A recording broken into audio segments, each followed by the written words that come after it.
Hi guys! Welcome back to my YouTube channel. Good morning, good afternoon, good evening sa ating lahat. Saan man tayo sulok ng mundo. Sana'y nasa mabuti tayong kalagayan at ligtas sa anuman masamang kapahamakan. At bago ang lahat, shoutout muna tayo sa founder ng Kalingap, Kuya Bal Santos Matubang at Edna Vlogs. Kalingap Rob, syempre kay Jack Matubang at sa lahat ng mga sponsor na walang sawa tumulong sa mga nangangailangan. More blessing to come. At syempre, shoutout sa Kalingap Strikers, hindi ko na maisa-isa. At syempre, sa aking mga kaibigan, Tita Thankful, Tita Lydia, si Specs Alexi, Maria Ligaspi Vlog, Hayat's Mix Vlog, Cell TVPH, at iba pa. Ayan, ano ngayon? At syempre, si Pexi Lexi. At ano ngayon ang ating reaction video nandyan sa ating thumbnail? Ano? Andyan ang ating Papa Aids at syempre ang ating minamahal na Bibi Viancy. At bago ang lahat, kung ano ang aking nakatabnel dyan, pakinggan muna natin ang sinabi ni Papa Jom. Papa Eds. Sa 14 guys, siyempre ma-attend tayo ng ng graduation ni Bian. Siyempre, hindi tayo pwedeng mawala dyan guys. Mawala na kahit sino ako, hindi pwedeng mawala dyan. Ano ang narinig nyo dyan sa kay Papa Eds sinabi? Sorry ha, nabanggit ko ang Papa Jones kasi syempre ay ano rin, buong araw ko din siya, ikinontent dahil syempre, pinaglaban natin ang Papa Jones dahil alam nyo naman na madami ang kanyang basher. At ayan na nga, ano ang narinig nyo dyan sa kay Papa Eds? Oy, grabe na it's. Ano ang sabi niya? Siyempre, may nagtanong doon na malapit na ang graduation. Malapit na. Ngayon ba ang graduation? O next month pa? Kasi ang nakalagay doon 14. Graduation sa 14. At yun na nga, ang nasabi niya? Siyempre, a-attend tayo. Mawala na ang lahat. Wag lang ang aking bibi Viancy. Ayan. Grabe na. Nakikita na natin talaga. Itong dalawa ay grabe na. Malalim na ang kanilang mga secret na nakikita natin. Hindi na secret. At talaga na si Papa Eds ay ipinapakita na sa kalahatan. Kung paano niya ipakita sa atin na ito ay sobra na ang kanyang pagpuprotek at pagmamahal sa ating Bibi Viancy. Biro mo naman, mawala na ang lahat sa atin, sa kanya. Wag lang ang kanyang mahal. Kunin nyo na ang lahat sa akin. Wag lang si Bibi Viancy, wag lang si Bibi Viancy, ikamamatay ng puso ko. Kung maagaw nyo na sa akin. Kaya yung mga kinikilig at nagbabalak na ginugulo nyo ang Papa Eds namin, mahiya na kayo. Kasi, ang pinapakita ng aming Papa Eds? Ipinapakita na ni Papa Eds kung gaano niya kaimportante ang kanyang wifey. Kaya tayo, mga nagmamahal dito sa love team na ito,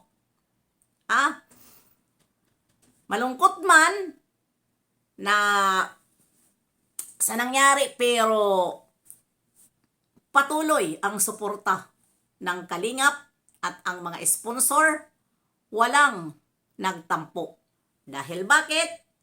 Minahal nila si Bibi Viancy, minahal nila si Kalingap Ido at ang buong Kalingap na lalong-lalo na si Kalinga Frab at Kuya Val na nagbuo sa love team na ito. Ayan, at alam naman natin, ito ay isinasama na. Isinasama na ito minsan ni Papa Ed sa kanyang pagbablog. Alam nyo na, di ba? Yung bata na si Chanli ba yun? Si Chanli ay grabe nakatutok at talaga lang na tinututukan niya ang YP dahil siya ang taga-camera. At hindi ito basta-basta naman din na isinasama ni Kalingap Edo.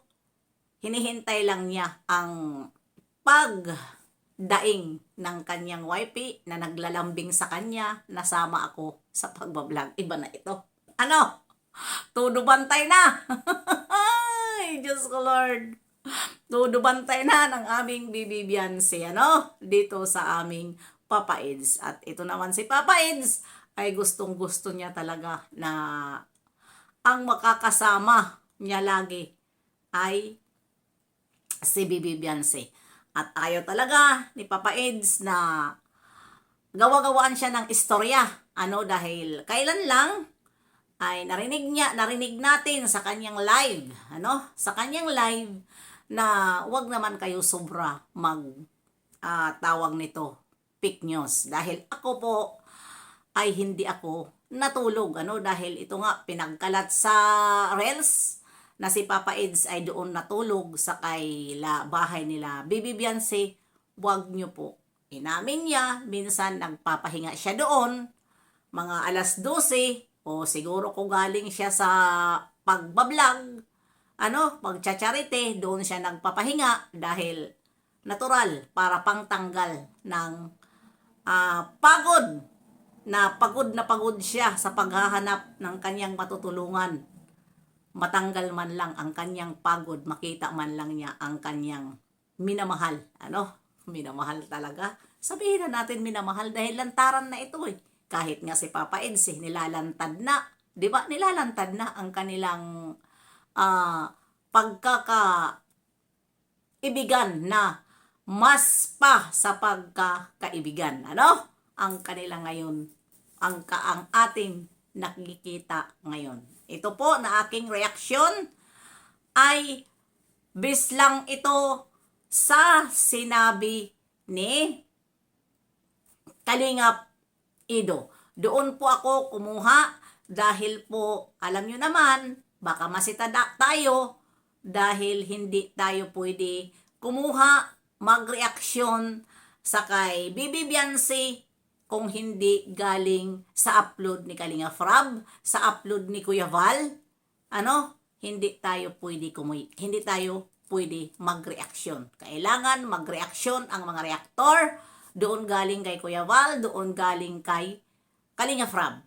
Kaya pinapaalala ko lang po na itong reaksyon ko na ito ay bis ito sa sinabi ni Papa Eds sa kanyang live. Na sinabi niya na kunin nyo na ang lahat sa akin, wag lang ang aking Bibi Beyonce.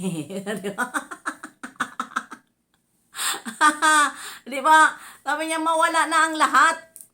Wag lang ang aking mahal. Grabe na, Eds. Kaya baka mamaya masabi nyo na ako na naman ay kumuha na naman sa iba. Hindi po ako kumuha. Doon po ako kumuha at yung mga picture dyan, yung picture ni Papa Eds, yung inano ko talaga, yung naka-live siya. Tapos ito naman si Bibi Beyonce, ito ay upload ni Kalinga Frab. At ang iba pa na ang picture dyan ay kinuha ko na lang yan sa mga ibang nagpo-post na mga dati pang mga post dito kay Bibi Beyonce. Kailangan natin sumunod sa protocol para maging maayos at walang ingay. Dahil ganun naman talaga ang protocol. Kahit ako, pwede rin ako magsita dahil protocol talaga ay BTS. Kaya sumunod na lang tayo dahil kaming mga reaktor, tagapagsita talaga kami sa nag-BBTS. Pero ang ending, kapag nagsisita kami, dahil kami ang mata, nagsisita kami ay nauuwi sa awayan. Nauwi sa awayan, pero dapat magsita ka rin yung sigurado ka talaga na ang nalalaman ng kanyang video ay puro na lang yun. Dahil bawal talaga ang BTS. Matagal na itong protocol. Kaya sumunod na lang tayo sa mga protocol ng Kalingap para iwas bangayan. Iwas bangayan. Kaya ayan, panoorin natin ang mga vlog ni Kalingap Rab para naman ay tulong sa kanyang mga natutulungan din na mga taong sabihin pa natin ay walang kapas sa buhay. Kaya ayan, hindi ko nahahabain. Hanggang dito na lang. See you next live and upload. God bless sa ating lahat.